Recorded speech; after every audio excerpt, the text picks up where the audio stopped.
Hello, dear friends. This is Phone Support Channel. Before you start watching this video, please subscribe to the channel and give it a like, and also write your feedback in the comments if this video helps you, or if you have any questions. Thank you. In this video, I want to show and tell you how to delete your status in WhatsApp. It is very easy to do. Watch and repeat after me. To do this, you go into the app. Go in. Now you click on the button, Updates. You click on it.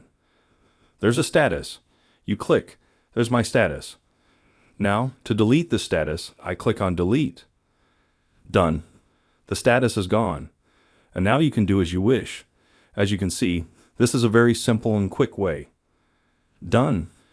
There is nothing complicated. If you like this video, put likes and subscribe to the channel. And also watch other useful videos on the channel. That was Phone Support.